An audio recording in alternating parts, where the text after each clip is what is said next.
एक बार की बात है, बुद्ध का एक शिष्य उनका उपदेश सुनकर भिक्षु हो गया। वो एक दिन नगर में भिक्षा मांगने गया। वहाँ नियम ये था कि 3 घरों में भिक्षा मांगी जाती थी। बुद्ध के लगभग सारे शिष्य युवक थे।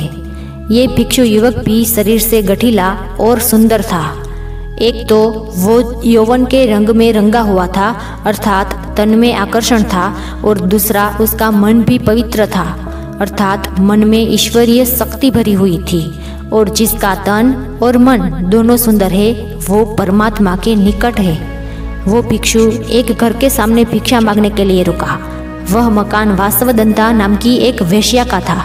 वो भिक्षु की आवाज़ सुनकर तुरंत बाहर आई और द्वार पर देखा कि एक सुंदर नौजवान, जिसका शरीर गठा हुआ है एवं उसका मुख एक अलौकिक आभा से युक्त है।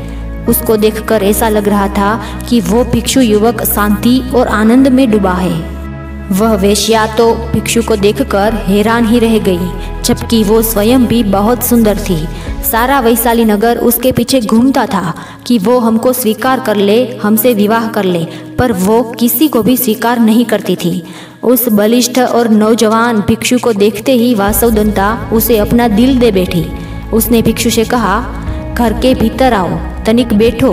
भिक्षु ने साफ इनकार कर दिया। देवी, मैं अभी नहीं आ सकता हूँ। वेश्या ने कहा, भिक्षु कभी इनकार नहीं करते, कोई बुलाए तो जाना चाहिए। मेरे भवन के भीतर आओ। हे भिक्षु, अगर भीतर आओगे तो कुछ न कुछ तो पाओगे ही। भिक्षु ने कहा, अगर कुछ देना है तो द्वार पर ही दे दो।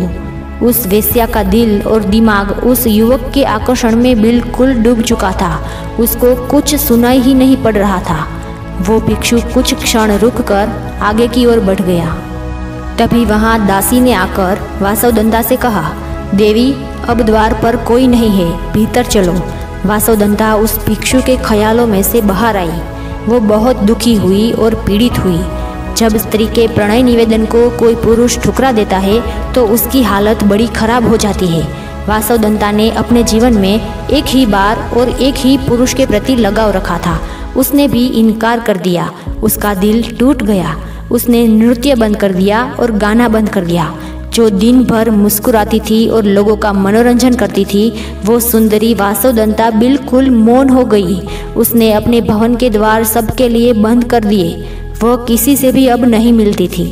उसके यहाँ कई धनाढ़ लोगों के निमंत्रण आते थे कि आओ, हमारे उत्सव में खुशियाँ बिखेर दो, किंतु वो इनकार कर देती थी। एकांत को उसने अपने जीवन का साथी बना लिया। दासी अच्छा भोजन बनाती थी, पर उसकी भूख और प्यास को वो भिक्षु मानो सदा के लिए ले गया हो। वासवदंता को रात दिन वो भिक्षु याद आता था। वो बहुत कमजोर हो गई और बीमार रहने लगी। कहते हैं कि चिंता चिता से बड़ी होती है। चिता एक बार जलाती है और चिंता सदैव जलाती रहती है। वह कहीं आती जाती भी नहीं थी। एक ही स्थान पर लेटे लेटे उसके शरीर में कई जख्म हो गए। उसकी सुंदरता अब कुरूपता में बदल गई। अब उसे कोई देखना भी पसंद नहीं करता था। बहुत समय के बाद फिर वही भिक्षु उस नगर में पुनः आया। उसे मालूम पड़ा कि वासवदंता बहुत बीमार है, उसकी हालत बहुत खराब है। भिक्षु उसके द्वार पर गया। दासी ने जाकर वासवदंता से कहा कि वही भिक्षु पुनः आया है। वासवदंता ने दासी से कहा, यहाँ पर उसे मत आने दो। जब मैं सुंदर युवती थी, बहुत खूबसूरत थी, तब मेरा निवेदन स्वीकार नहीं किया। अब मैं बदसूरत और बीमार हो गई हूँ। अब मैं इनके सामने कैसे जाऊंगी? मैं नहीं जाऊंगी। दासी के मना करने के बावजूद भी वो भिक्षु भवन के अंदर चला गया और वासवदंता के पास जाकर बोला, हे देवी, आज तुझे मेरी ज़रूरत है। उस समय तुमको मेरी ज़रूरत नहीं थी। उस समय तेरी सुंदरता, तेरे नाच गाने से मोहित होने वाले हजारों थे, किंतु दुख की घड़ी में सब दूर हो जाते हैं। अब तू चिंता न कर, शर्मिंदा मत हो। मैं तेरे पास रहकर तेरी सेवा करूँगा। भिक्षु ने पवित्र भाव से उसकी सेवा की। वासवदंता की सारी वासना मिट गई। उसका विवेक जाग उठा। भिक्षु उसे बुद्ध के पास ले गया। उसने प्रार्थना की कि मुझे भी दीक्षा दे दो। बुद्ध से उस वासवदंता ने दीक्षा पाकर वह भी भिक्षुणी हो गई। अपना जीवन पतित से पावन कर लिया।